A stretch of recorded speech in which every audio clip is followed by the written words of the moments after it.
নমস্কার বন্ধুরা, সবাই কেমন আছো? আর দেখো, আমাদের বাড়িতে চৈত্র সংক্রান্তির দিন এইভাবে পুজো হয়। মানে এটাকে বলা হচ্ছে কালের পুজো করা হয়। এখানে খই, চিড়ে, মুড়ি, তারপরে গুড়, আম এগুলো দিয়ে বারান্দায়, ওখানে দই সব কিছু দিয়ে একদম পুকুরে মাখে আবার দেবা? জিনিসটা। পুকুরে দিয়ে আসলাম। পুকুরে দিয়ে আইসো? আম একটা আসতাম। ছাতু টাতু সব পুকুরে দিয়ে ও, আসলাম। আর এটা মাখবা তো সব একসাথে? হ্যাঁ, দুধ দিলাম। আবার এখানে আবার ভাত বানানো দেবা না সব কিছু দিয়ে? হ্যাঁ, ভাত বানান দিতে।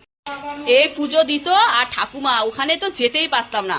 হ্যাঁ, আসবি না আসবি না, খুব ছুচি বাউনিগিরি করতো ঠাকুমা। এরকম দেখো, মুখটা দেখো, টুনটুনি পাখি, চুল বাজছে আবার। যা ছুচি বাউনি ছিল বাবা, বলার মতো না। এই দেখো আমাদের ছাতু মাখা প্রসাদ আম দিয়ে মেখেছে, দারুণ লাগে খেতে।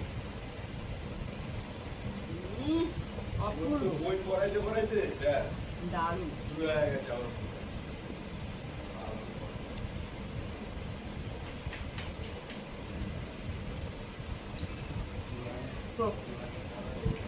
টক টক লাগে, এত ভালো লাগে, দারুণ লাগে, দারুণ দারুণ। এ মাখবে একদম হেভি লাগে খেতে, যা দারুণ না। 5 রকমের ভাজা, আর এই শাকটা মাস্ট।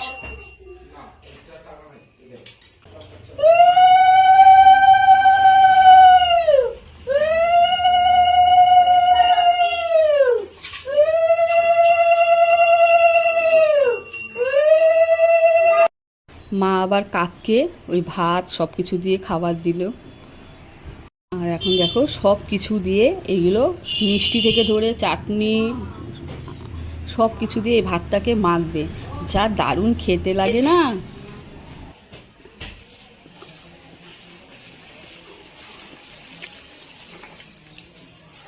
অসাধারণ। এবার মাখা হয়ে গেছে, এবার সবার বাড়িতে বাড়িতে প্রসাদ হিসাবে মা দিয়ে আসবে।